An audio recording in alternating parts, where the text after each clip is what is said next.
Good afternoon, ladies and gentlemen. This is Tom Malley, otherwise known as Tom from Brooklyn, from the radio. Hope you guys are all doing well. It's time for Nostradamus predictions. Now I'm just going to give you what's happening, because these predictions had already been made, and now they're all coming to fulfillment. Okay? You've got so many different things going on, and people are so scared.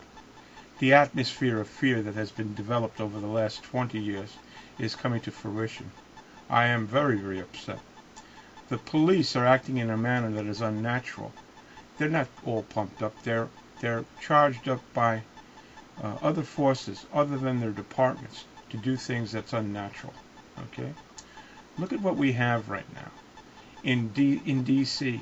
Just look at what's going on in D.C. Okay? The District of Columbia, all right, has closed the monuments. They say because we've had no money to open them.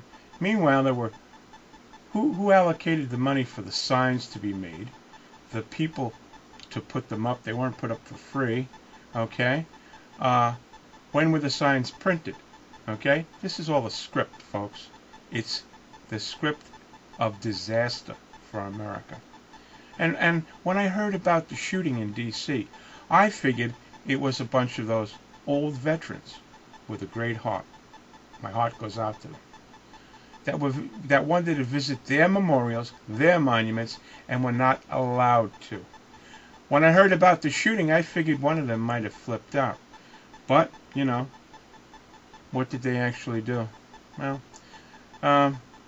they probably pulled this lady over and hassled her, and she needed to get away from them because they scared the life out of her, and maybe ran over somebody's foot. So they took chase.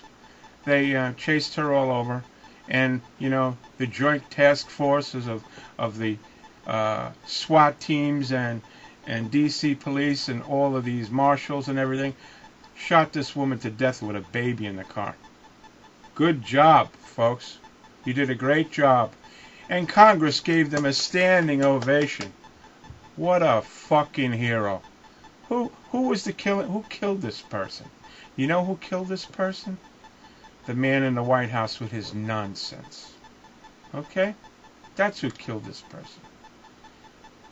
He's not a president. He's the chief administrator of the corporate America. Okay? He's not anybody's president. You people in the armed forces, don't do anything for this guy, because he's not speaking on behalf of America, the people you pledged your life and your honor to. Okay? You're our people. You're our Navy. You are our Army. You're our Marine Corps. Did I forget anybody? Well, there's just too many to mention. But you don't need to deal with this communist administration. Not at all. Because anytime you're given an order that's repugnant to the Constitution or unlawful, you do not have to follow that order. Okay?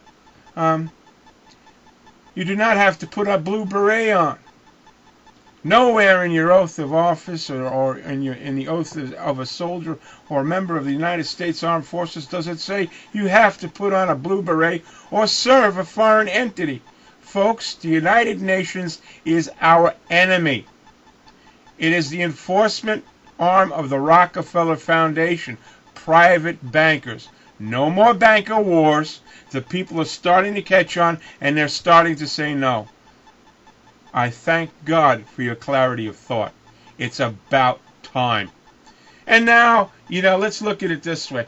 Isn't it coincidental that Bibi Netanyahu just happened to be in the White House when we went broke?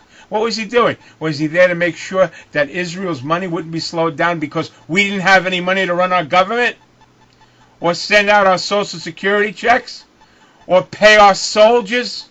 But God forbid the chosen should be inconvenienced by the plight of the American people. Now I'm hearing all kinds of stuff coming from Idaho and Montana and everything, that people are real worried. The sheriff's department just got another half track or another armored personnel carrier another weapon of war given to a law enforcement agency. Remember, it's law enforcement. It's not protect and serve. It's law enforcement. Now, let me tell you a little story that even their mayors don't know about. Okay? There used to be something, or that may still be in effect, the Civilian Marksmanship Program, and it's a wonderful program because they give you a rifle. Now, that rifle was previously in service by one of the branches of the military, maybe the Army or the Marines. It's usually a semi-automatic or even a bolt-action military weapon. And you fill out the application and you send it in, and they send you your authorization. You take it to the place at the range, and the range officer signs it off. So you have training, right? And then you take it to the depot, and they issue you your weapon. Okay? It's all well and good. But you don't read the contract correctly. That weapon is conscripted. Okay?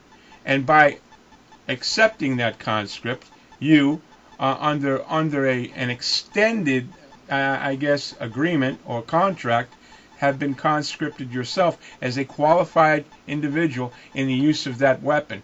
And under the guidelines of CMP, if there's a threat to national security, you could be conscripted into the military.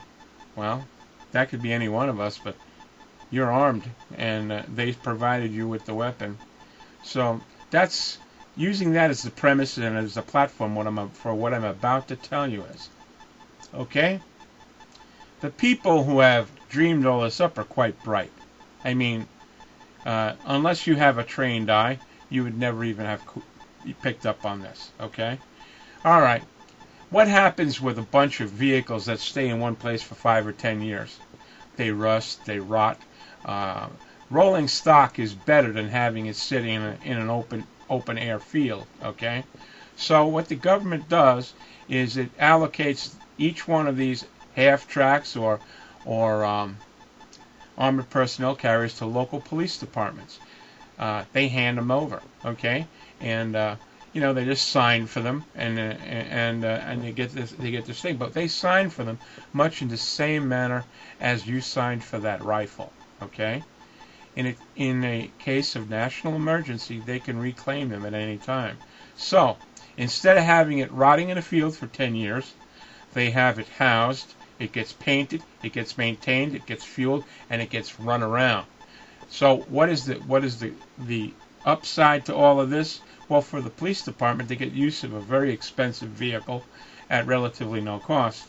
They get the people used to seeing it running around the neighborhood. Oh, that's just, the police department. Oh, that's just this and just that. They get the people conditioned and accustomed to seeing this weapon of war used in civilian application. Okay? And that's not right. But, you've allowed it, and nobody protested it.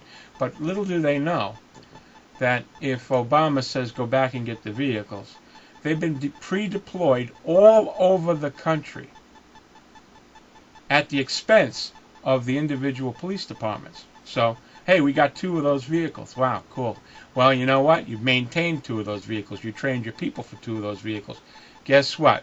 Here comes old Homer Hamburger, and he comes with a piece of paper from the federal government says, we're going to conscript you and your maintenance personnel for that vehicle. Guess what?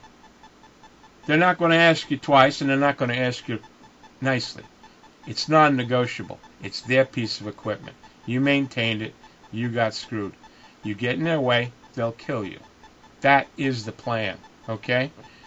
Instead of warehousing it and watching it rot, you could run around with it, keep it going, keeping it maintained. Meanwhile, if you don't think that this stuff is really going to happen, you better take a good look around. Okay? You can't go to the store for a quart of milk anymore without being accosted either by some gangbanger, some crack addict, or some steroided cop. It's absolutely ludicrous. This is not the America we took our oath for. It's every man for himself. And believe me, I will not go out of my way to hurt anyone, but I will fight for my life. I wish you all clarity of thought, the best of luck. Stay vigilant.